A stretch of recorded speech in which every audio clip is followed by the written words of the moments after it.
My fucking wife, I like that. Whoa. Hold on to your dentures, folks, because Leo Sinclair, the hockey god from Bella Matthews, Enticing, just dropped a bomb hotter than a slap shot to the face. And I'm already regretting agreeing to discuss this book. You know my feelings on possessive pronouns. It's a slippery slope to toxic masculinity.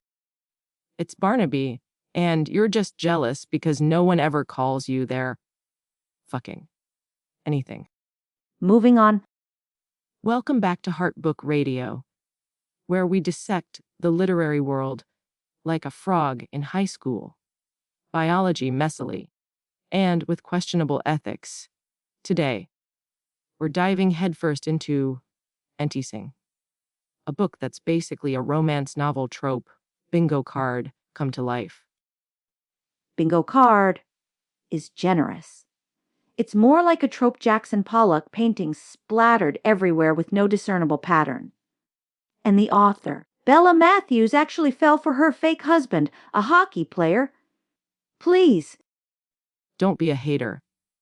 It's the American dream. Fake marriage, instant family. A hot athlete who's obsessed with you and your kids. What's not to love? The inherent implausibility, the glorification of instant love. The fact that this woman writes romance novels and still fell for the oldest trick in the book. It's like a chef burning water. It's Barnaby.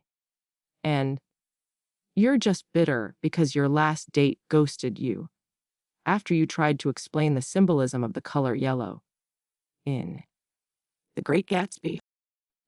It was a fascinating discussion. And he texted me later he had a plumbing emergency. Let's talk about Leo.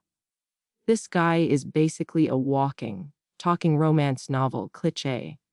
He's got the body of a Greek god, the bank account of Scrooge McDuck, and the protective instincts of a honey badger on steroids. Honey badger on steroids is a terrifying image. And let's be honest, his boy-obsessed behavior borders on creepy. Instantaneously declaring Addie and her children his. That's not romantic. That's a red flag the size of a hockey rink. Oh, come on in. It's every woman's fantasy. To be swept off her feet by a gorgeous, rich, protective man who's instantly a perfect dad.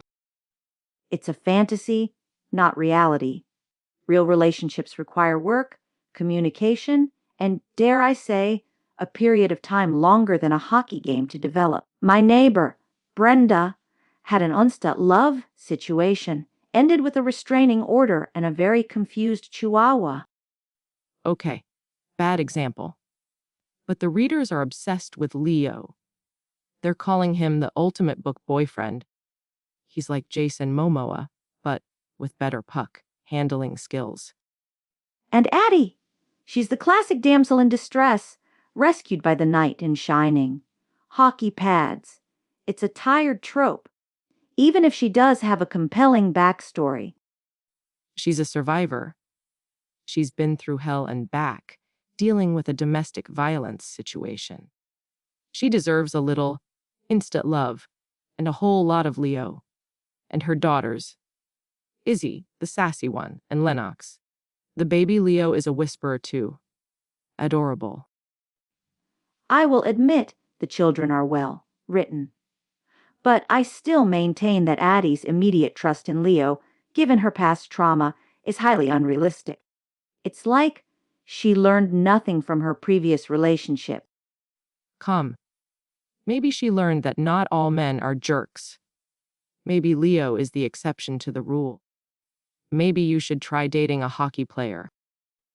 I would rather date a tax auditor.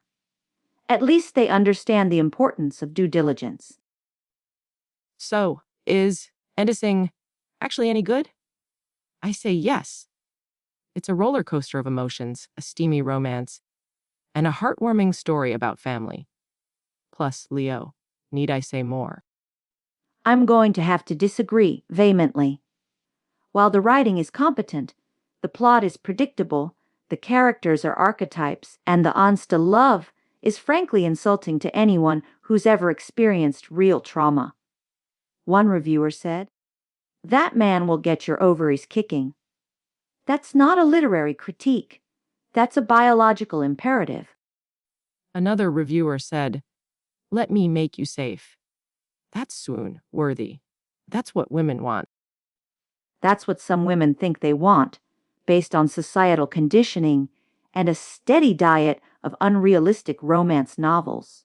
I received a listener email, and I use that term loosely since we don't take live calls, that said, if Leo were a sandwich, he would be a triple Decker Club with extra mayo and a side of possessive pickles. See, people love him. I got an email too. If Addie were a dessert, calm.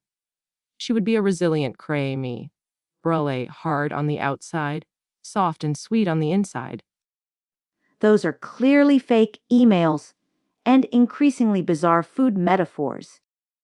Okay, fine, I made them up. But the point remains this book is a guilty pleasure. It's like eating a whole tub of ice cream. You know it's not good for you, but it's so darn satisfying. I would rather read a well-researched biography of Marie Curie. At least she accomplished something meaningful.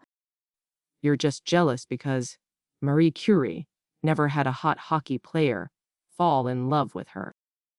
She had Pierre, and their love story was far more compelling than this contrived nonsense. Come. Okay, time for our patented, completely arbitrary rating system. I give Enticing 10 out of 10 puck bunnies. Calm. It's a perfect escape from reality, a steamy romance, and a celebration of the power of love and family. I give it 2 out of 5 restraining orders. It's a predictable, trope-filled mess that reinforces harmful stereotypes about relationships. You're just a grumpy old prune. And you're a hopeless romantic with questionable taste. Join us next week when we discuss The Existential Angst of a Left Sock, a groundbreaking novel about a sock's search for meaning in a world of mismatched pairs. I'm already dreading it. This is And signing off from Heartbook Radio.